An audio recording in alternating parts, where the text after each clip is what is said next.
हूं पुनीत मिश्रा और बड़ी खबर इस वक्त आपको बता रहे हैं। दिल्ली से इस वक्त की बेहद बड़ी खबर है। इंडिया की जगह भारत नाम स्वीकार किया गया। सूत्रों के हवाले से खबर आपको बता रहे हैं। एनसीईआरटी पैनल ने स्वीकार किया है भारत नाम। यह सूत्रों के हवाले से जानकारी मिल रही है। अब पाठ्य पुस्तक जो है एनसीईआरटी की, इन किताबों में इंडिया की जगह भारत लिखा जाएगा। बेहद बड़ी खबर इस वक्त आपको बता रहे हैं। एनसीईआरटी की तरफ से किताबों में इंडिया की जगह भारत नाम स्वीकार कर लिया गया है।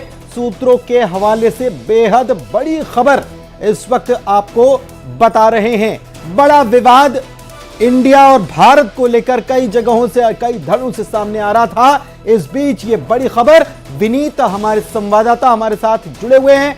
विनीत, एनसीईआरटी पैनल ने स्वीकार कर लिया भारत, और अब जो किताबें, पाठ्य पुस्तकें जो हैं, इंडिया की जगह भारत लिखा मिलेगा। क्या है जानकारी?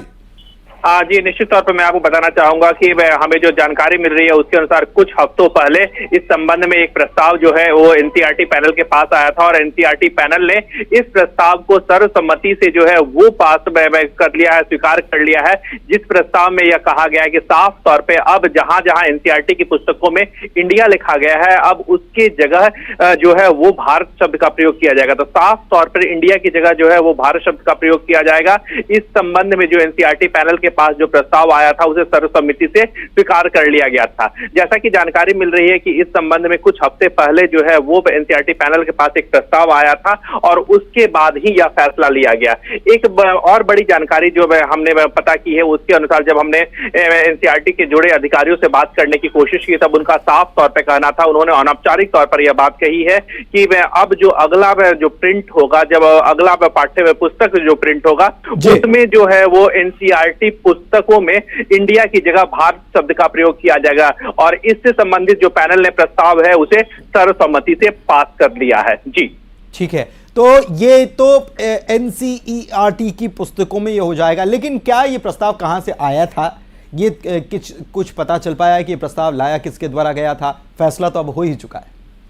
जी, निश्चित तौर पर यहाँ पर जिस तरह से हमने देखा है कि एनसीईआरटी के सामने विभिन्न पाठ्यक्रमों को लेकर के, पाठ्यक्रमों में सुधार को लेकर के विभिन्न प्रस्ताव जो है वो आते रहते हैं, और इसी कड़ी में इस प्रस्ताव को जो है वो लाया गया था। एक बड़ी बात यहाँ पर यह होता है कि कई बार जो है वो सर्वसम्मति से प्रस्ताव पास नहीं हो पाता, उसके बाद जो है वो वोटिंग होती है एनसीईआरटी के पैनल में। लेकिन जो एक बड़ी बात यहाँ पर भी आया है कि जिस तरह से भारत नाम का प्रयोग जो है वो किया जाएगा, इस संबंध में जो प्रस्ताव आया उसको सर्वसम्मति से स्वीकार कर लिया गया। ये एक बड़ी बात है, क्योंकि इसको लेकर के लगातार हमने देखा कि जब से भारत में शब्द का प्रयोग जो है वो लगातार बढ़ रहा है, उसको लेकर के भी कुछ लोगों ने आपत्ति जताई थी। लेकिन यहाँ पर जो है जो प्रस्ताव आया था, वहां पर इस प्रस्ताव को जो है एनसीईआरटी पैनल में जो है वो सर्वसम्मति से स्वीकार कर लिया गया है। चलिए, बहुत शुक्रिया विनीत आपका इस जानकारी के लिए। तो दिल्ली से विनीत हमारे सहयोगी बड़ी खबर दे रहे थे कि यह प्रस्ताव आया, और सबसे बड़ी बात यह है कि यह प्रस्ताव पैनल ने स्वीकार ही नहीं किया, बल्कि इसे पास कर दिया गया है,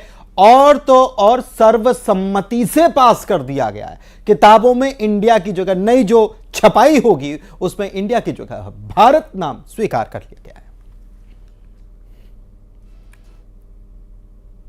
छत्तीसगढ़ में बीजेपी की फाइनल लिस्ट आ चुकी है। 4 सीटों पर प्रत्याशियों के नामों का ऐलान कर दिया गया, जिसमें अंबिकापुर से राजेश अग्रवाल को टिकट दिया गया है, बेलतरा से सुशांत शुक्ला को टिकट दिया गया है, कसडोल से धनी राम धीवर को मैदान में उतारा गया है, जबकि बेमेतरा से दीपेश साहू मैदान में उम्मीदवार बना दिए गए हैं। तो ये अब बहुत ज्यादा वक्त बचा नहीं नामांकन को, और ऐसे में आखिरकार बीजेपी ने जो 4 पत्ते अपने छुपा के रखे थे, 4 सीटों पर प्रत्याशियों के नामों का ऐलान जो नहीं किया था अब तक, आखिरकार वो 4 पत्ते खोल दिए गए आज। और इसमें बड़ी सीट की बात की जाए तो अंबिकापुर की ये सीट है। राजेश अग्रवाल को यहां पर टिकट दिया गया है। अंबिकापुर सीट टीएस बाबा यानी टीएस सिंहदेव यहां से प्रत्याशी कांग्रेस की तरफ से हैं और उप मुख्यमंत्री भी हैं, तो ये बड़ी महत्वपूर्ण सीट हो ही जाती है। तो प्रत्याशियों के नामों का ऐलान कर दिया गया। काफी लंबे से समय से ये सीटें अटकी हुई थी, इन पर नाम घोषित नहीं किया जा रहा था। लेकिन अब अंबिकापुर से राजेश अग्रवाल को बीजेपी ने अपना उम्मीदवार बनाया है। वहीं बेलतरा की बात की जाए तो सुशांत शुक्ल को यहां पर उम्मीदवार बनाया है। पहले राजपूत उम्मीदवार यहां पर थे, लेकिन इस बार यहां पर टिकट जो जीते हुए थे बेलतरा से बीजेपी के विधायक, उनका टिकट काटकर सुशांत शुक्ल को यहां पर मैदान में उतार दिया गया है। इसके अलावा कसडोल की बात करें तो धनीराम धीवर को यहां मैदान में उतारा गया है और दीपेश साहू वोटर्स को ध्यान में रखते हुए और सामाजिक समीकरण जो है उसको साधने के लिए बेमितरा से दीपेश साहू को बीजेपी ने अपना उम्मीदवार बनाया है। तो 4 सीटों पर नाम घोषित कर दिए गए आखिरकार, क्योंकि नामांकन बहुत ज्यादा समय अब बचा नहीं है नामांकन की तारीखों का, और ऐसे में बीजेपी ने अपने पत्ते खोल दिए हैं।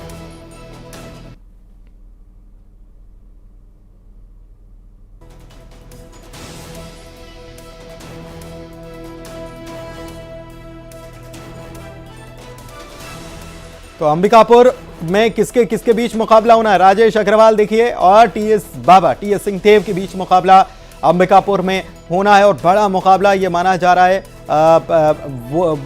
बताया ये जा रहा है कि राजेश अग्रवाल का टिकट इसलिए कटा हुआ था या इसलिए होल्ड पर किया गया था क्योंकि पहले ही अग्रवाल उम्मीदवार उतारे जा चुके। धनीराम धीवर, संदीप साहू कांग्रेस से ये मैदान में उतरेंगे और दोनों के बीच मुकाबला यहां पर होगा। बीजेपी ने चौथी लिस्ट जारी कर दी, जिसमें बिलासपुर जिले की बेलतरा विधानसभा सीट से सुशांत शुक्ल को बीजेपी ने टिकट दिया है। वर्तमान में बेलतरा विधानसभा सीट से बीजेपी के विधायक रजनीश सिंह जो हैं, उनका टिकट काट दिया गया, उनकी जगह सुशांत शुक्ला को मौका दिया गया है। वहीं टिकट के ऐलान के बाद सुशांत ने नामांकन फॉर्म भी खरीद लिया है। चौथी लिस्ट आ गई और चौथी लिस्ट में बेलतरा का जो बहुप्रतीक्षित इंतजार था वो भी खत्म हो गया है। सुशांत शुक्ला को वहां से उम्मीदवार बनाया गया। सुशांत जी, बड़ा लंबा इंतजार करना पड़ा, किस तरीके से रणनीति रहेगी अब आगामी चुनाव को देखते हुए? मेरे लिए तो भारतीय जनता पार्टी के कार्यकर्ता होने के नाते जीवन का सबसे बड़ा गौरव का क्षण है। भारतीय जनता पार्टी के समस्त केंद्रीय नेतृत्व को और प्रांत के बड़े नेताओं को चरण छू के प्रणाम करते हुए आश्वासित करता हूं कि बेलतरा में भारतीय जनता पार्टी के नेतृत्व में चलने वाले विकास के रथ के पहिए को अब गति मिलेगी, और इसके लिए संकल्प के साथ, युवा शक्ति के संकल्प के साथ बिलासपुर की नव चेतना पुनः जागृत होकर बिलासपुर फिर भारतीय जनता पार्टी के झोली में बेलतरा और संपूर्ण बिलासपुर जिला जाएगा। ऐसी मंगल कामना महामाया के चरणों में अर्पित करता हूं। आपके नाम को लेकर इतना लंबा इंतजार कैसे करना पड़ गया? क्या कहीं फिट नहीं बैठ पा रहा था मामला? चुनाव लड़ रहा है कमल छाप, और मैं कमल छाप के कार्यकर्ता के रूप में चुनाव में मैदान में जा रहा हूं। जनता का आशीर्वाद मिलेगा। कोई नाम महत्वपूर्ण नहीं, हमारे यहाँ पार्टी महत्वपूर्ण है। देखिए, कहीं ना कहीं सिटिंग एमएलए का टिकट कटा है, तो कहीं ना कहीं एक दुख भी होगा और विरोध के स्वर भी कई जगह से निकलकर सामने आ रहे, तो कैसे उनको मेंटेन करें? परिस्थितिवश से ऐसी व्यवस्थाएं बनी है। मेरे नेता डॉक्टर रमन सिंह जी, प्रदेश अध्यक्ष अरुण साहू जी, प्रदेश के महामंत्री गण और प्रदेश के पूरे नेता के साथ साथ मेरे बड़े भाई, मेरे अभिभावक रजनीश सिंह जी के नेतृत्व में बेलतरा चुनाव लड़ेंगे और हम बेलतरा ऐतिहासिक मतों से इस बार जीतेंगे। क्या चुनौती होंगी? चुनौती कांग्रेस के लोगों के पास है। भारतीय जनता पार्टी, अब छत्तीसगढ़ की जनता कहने लगी है कांग्रेस के साथ कि तुमने हमको ऐसे लूटा भरी बीच बाजार में कि चुनरी तक का रंग उड़ गया फागुन के त्योहार। मुद्दे क्या होंगे? मुद्दे सिर्फ विकास, सिर्फ विकास, सिर्फ विकास। विकास किस नाम से? चूंकि सरकार तो कांग्रेस की है, तो फिर कौन से विकास को गिनाएं? चाहता हूं 5 सालों में छत्तीसगढ़ के संसाधनों को लूटकर गांधी परिवार के एटीएम के रूप में समर्पित करने वाले भूपेश बघेल के जो मिला व्याप्त जनादेश है, अब वो वापस जनता लेने को तैयार बैठी है। तो ये थे हमारे साथ सुशांत शुक्ला, जो लंबे इंतजार के बाद बेलतरा सीट के नाम की घोषणा हुई है और उसमें सुशांत शुक्ला का नाम आया है। निश्चित रूप से उन्होंने दावा किया है कि बेलतरा विधानसभा को भारी मतों से जीतेंगे और पार्टी ने जो उन पर भरोसा जताया उन पर खरा उतरेंगे। बिलासपुर से न्यूज़ 18 के लिए उमेश मौर्य। तो बेलतरा में भी मुकाबला तो तगड़ा होने वाला है। जिस तरीके के उम्मीदवार को उतारा बीजेपी ने, क्यों इतना लेट हुआ, क्यों इतना वक्त लगा, इसको आप समझ गए होंगे सुशांत शुक्ल को सुनकर। इंडी गठबंधन पर शिवराज सिंह चौहान ने एक बार फिर से तंज कसा है और कहा है कि गठबंधन नहीं बल्कि ये तो ठग बंधन है। दूसरी ओर विकास का गठबंधन है। देश की पूरी जनता और मध्य प्रदेश की जनता को मोदी पर भरोसा है। हम जीत का परचम लहराएंगे। एक दिल के टुकड़े हजार हुए, कोई इधर गिरा कोई उधर गिरा। मैंने एक बार उदाहरण दिया था कि पेड़ पे नीचे बाढ़ आती है तो कई तरह के जीव जंतु चढ़ जाते हैं बचने के लिए। नरेंद्र मोदी जी के समर्थन की बाढ़ के कारण एक पेड़ पे ये चढ़े जरूर, लेकिन पेड़ पे जब चढ़ते हैं बाढ़ में तो ना तो बंदर आपकी खीसे निपोरता है, ना लड़ैया काटता है, ना सांप फुफकारता है, ना आदमी मारता है, सब अपनी जान बचाने इकट्ठे बैठे रहते हैं। ये तो बाढ़ में भी कोई काट रहा है, कोई फुफकार रहा है, कोई अखिलेश बखलेश कह रहा है। ये हालत है। ये इंडी गठबंधन तो बनने के पहले ही बिखर गए। एमपी में विंध्य पार्टी ने भी ताल ठोक दी है। कौन सी विंध्य पार्टी? 40 सीटों पर चुनाव लड़ने वाली विंध्य जनता पार्टी। विंध्य की सभी 30 सीटों पर प्रत्याशियों का नाम घोषित कर दिया जाएगा। भोपाल इंदौर में भी विंध्य जनता पार्टी मैदान में उतरने वाली है। विंध्य जनता पार्टी के प्रमुख हैं नारायण त्रिपाठी और उन्होंने फैसला किया कि भोपाल की 5 और इंदौर की 3 सीटों पर प्रत्याशी वे उतारेंगे।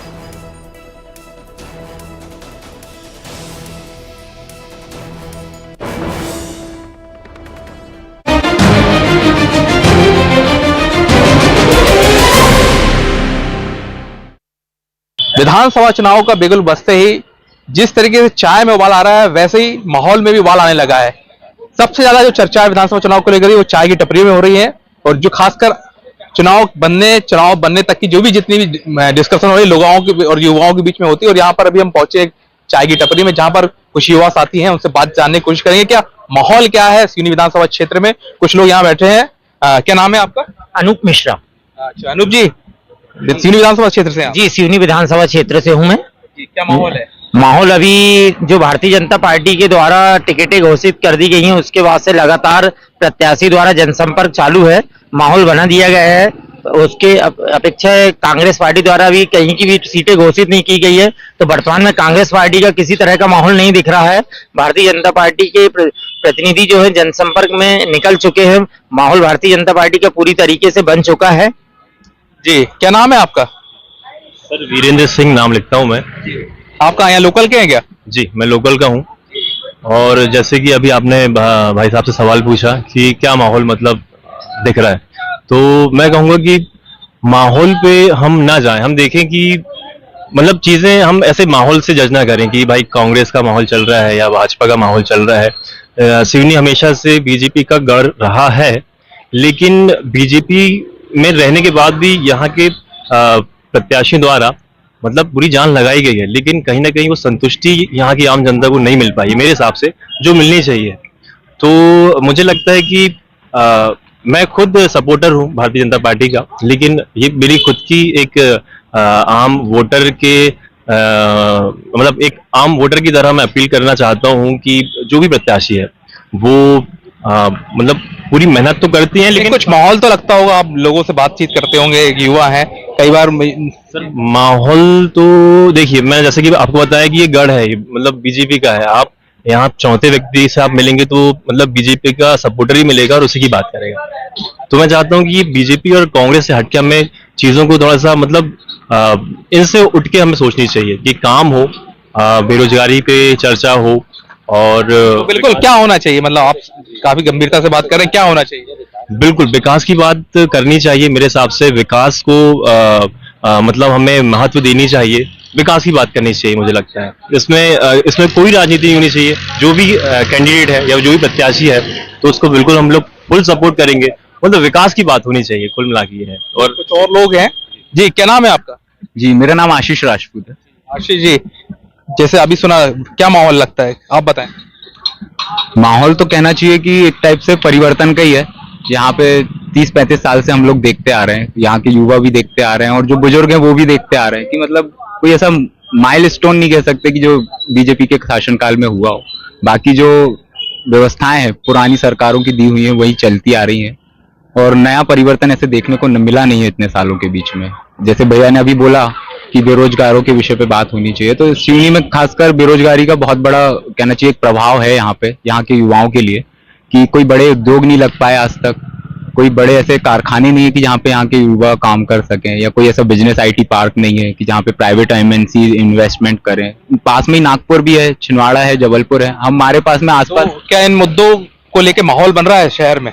पूरा बन चुका है, बस शायद कहना चाहिए कि अब वोटिंग के समय पे नजर आएगा। लोग मन ही मन अपने आप को तैयार कर चुके हैं इस चीज के लिए और समय के साथ साथ में चीजें बदली हैं। लोगों ने अब समझने लगे हैं कि बैनर पोस्टर से काम नहीं चलने वाला है, आपको जनता के बीच में जाके काम करना पड़ेगा। कुछ लोग और भी हैं। विकास एक बड़ा मुद्दा है यहाँ पर। जी, क्या नाम है आपका? मैं नवनीत अवधिया। जी, नवनीत जी, क्या मानते हैं, क्या है माहौल, क्या हुआ? सर सिवनी, जैसा कि भैया ने भी अभी बताया कि काफी समय से यहाँ पे भाजपा की सरकार रही और भाजपा के ही गढ़ हम इसको कहते हैं हमेशा से, लेकिन अभी जैसा कि अभी का जो माहौल चल रहा है उसमें डेफिनेटली जो चुनाव है वो टक्कर का होने वाला है। जैसा कि अभी तक कांग्रेस की लिस्ट तो नहीं आई है कि उन्होंने किसको कैंडिडेट दिया, लेकिन जो अभी जो शहर में जो चर्चा का विषय एक हमारे बहुत ही चर्चित और यूथ जो टिकट उनको मिलने का है, हमने सुना है, यदि वो मिलता है और वैसा कुछ होता है तो डेफिनेटली ये बहुत टक्कर का चुनाव रहेगा। और यदि ऐसा देखा जाए विकास और उसके तौर पे तो डेफिनेटली सिवनी अभी भी पीछे है। हमारे जो भाजपा के नेता और जो हैं उन्होंने काफी अच्छा सब कुछ किया है शहर के लिए, लेकिन तो भी जैसे छोटी छोटी चीजों में हमारे शहर में विकास बहुत कम हुआ है। बहुत बड़े लेवल में नहीं सही, बट छोटे छोटे तौर पे भी यदि उसको बढ़ाने की कोशिश की जाती तो डेफिनेटली ये बहुत आगे होता। टक्कर की बात कही आपने, कैसे कह सकते टक्कर है? देखिए सर, जो हमारे पुराने नेता रहे हैं कहीं ना कहीं पब्लिक उनसे थोड़ा सा नासंतुष्ट, हम कह सकते हैं कि नासंतुष्ट है, तो और चेंज हर कोई चाहता है। और ये डेफिनेटली मेरे को भी ऐसा लगता है कि यदि कांग्रेस किसी अच्छे चेहरे को देती है टिकट तो ये डेफिनेटली टक्कर का चुनाव रहेगा। चलिए, देखिए युवाओं की राय तो देखिए, आपने कुछ मुद्दों की बात करते हैं, जैसे यहाँ पर अभी शुरुआत है, क्या स्थानीय मुद्दे चुनाव पे भारी हैं? यहाँ पर स्थानीय मुद्दे चुनाव पे तो भारी हैं, पर जो पूर्व में यहाँ मेडिकल कॉलेज का निर्माण हो चुका है और अभी वर्तमान में आप सामने देख रहे हैं दलसागर तालाब, जिसको सौंदर्यीकरण के लिए काफी इसमें विकास किया जा रहा है।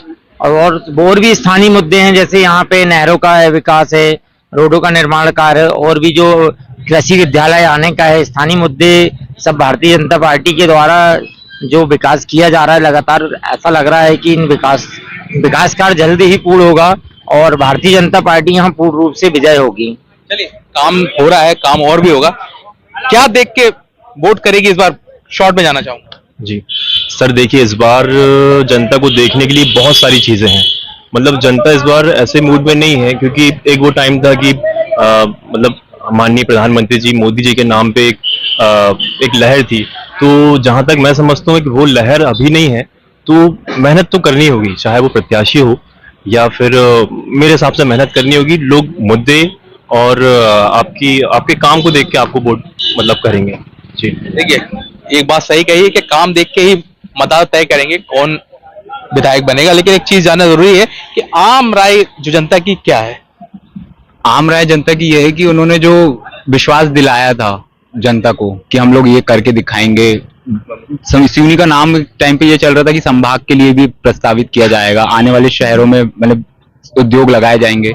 जिस टाइप से परिवर्तन की एक लहर देखने को मिल रही थी, निर्दलीय चुनाव लड़े थे यहाँ के विधायक जी और उसके बाद फिर पार्टी ज्वाइन करके, मतलब उन्होंने कहा था कि मैं खुद को गिरवी रख रहा हूँ सिवनी की जनता के लिए, तो वो गिरवी रख के उन्होंने कोई ऐसा बड़ा पत्थर गाड़ा नहीं है मील का कि जिसको वो बता सके कि मैंने अभी तो माहौल, अभी जो वर्तमान में चुनाव कहीं डिक्लेयर हो गए, माहौल के मतलब मतदाताओं का क्या, मतलब क्या देख के वोट करेंगे? वो स्थानीय मुद्दों को देख के वोट करेंगे, क्योंकि बड़े बाहर के मुद्दों पे अगर सिवनी का चुनाव लड़ा जाएगा तो हमेशा सिवनी जैसे पीछे रहा है और वैसे ही पीछे जाता जाएगा। अगर यहाँ के स्थानीय मुद्दों को लेकर जनता की आवाज नहीं सुनी जाएगी, जैसे कि कहना चाहिए कोई बड़ा इंजीनियरिंग कॉलेज हमारे सिवनी को आज तक मिल नहीं पाया। मेडिकल कॉलेज की घोषणा हुई थी तो वो अभी चल ही रहा है काम उसका, आज अभी तक उसमें कोई एडमिशन नहीं हुआ है, फैकल्टी अवेलेबल नहीं है। पुराने कॉलेजेस जो हैं उनमें सीटें इतनी बढ़ने लगी कि हर साल छात्रों को मतलब आंदोलन करना पड़ता है कि सीट बढ़ाई जाए, तो बड़े कॉलेजेस का निर्माण नहीं हो पा रहा है। स्वास्थ्य व्यवस्था अभी भी नागपुर रेफर पे ही डिपेंड कर रही है कि आपको ले दे के नागपुर पे ही आश्रित होना पड़ता है या बाहर की स्वास्थ्य व्यवस्थाओं पे आश्रित होना पड़ता है। तो इन चीजों को लेके सिवनी की जनता आवाज उठा रही है और इस बार टक्कर का चुनाव बिल्कुल है। बिल्कुल, देखिए आपने आम मतदाताओं की राय सुनी, कहीं ना कहीं आने वाले विधानसभा चुनाव में सिवनी में टक्कर का चुनाव देखने को मिलेगा। अजहर खान, न्यूज़ 18 सिवनी।